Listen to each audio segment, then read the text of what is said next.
Let me turn to gun control. Here's the headline. Romney retreats on gun control. Romney, who once described himself as a supporter of strong gun laws, is distancing himself from that rhetoric now as he attempts to court the gun owners who make up a significant force in Republican primary politics. In his 94 Senate race, Romney backed two gun control measures strongly opposed by the National Rifle Association and other guns rights groups. The Brady bill, which imposed a 5-day waiting period on gun sales and a ban on certain assault weapons. That's not going to make me the hero of the NRA, Romney told the Boston Herald. At another campaign stop, he told reporters, I don't line up with the NRA. Suddenly, Romney decides to run for president and signs up for a lifetime membership in the NRA. You know, it's wonderful, and you'll appreciate this. There is a great effort on the part of, in some cases, my opposition, in some cases, just folks that are interested in writing an interesting article, to try and find any change at all. And my position on guns is the same position I've had for a long, long time. And that position is that I don't line up 100% with the NRA.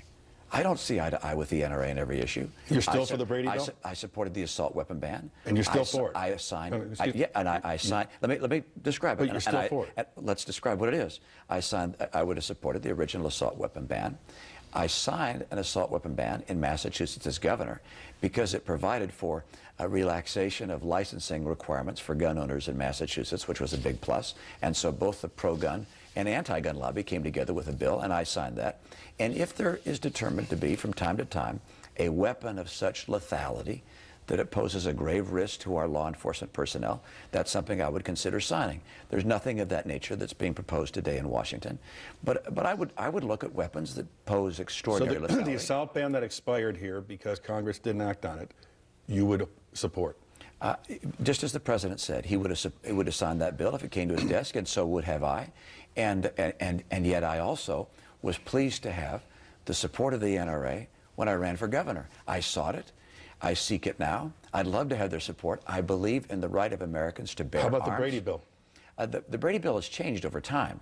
And, of course, technology has changed over time. But the idea of a waiting period. Well, we have a background check. That's the key thing. I support background checks for people who are going into a store or whatever and buying a weapon. I want them to have a background check to make sure. But you stand by your support of the Brady bill? To make sure that the crazies don't buy guns. The current Brady bill is a different measure than the original. The original had a waiting period because it took a long time to check on people's backgrounds.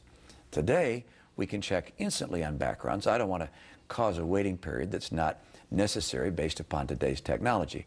But my position is we should check on the backgrounds of people who are trying to purchase guns.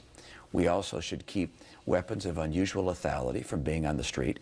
And finally, we should go after people who use guns in the commission of crimes or illegally, but we should not interfere with the right of law-abiding citizens to own guns, either for their own personal protection or hunting or any other lawful purpose. I support the work of the NRA. I'm a member of the NRA. But do we line up on every issue? No, we don't.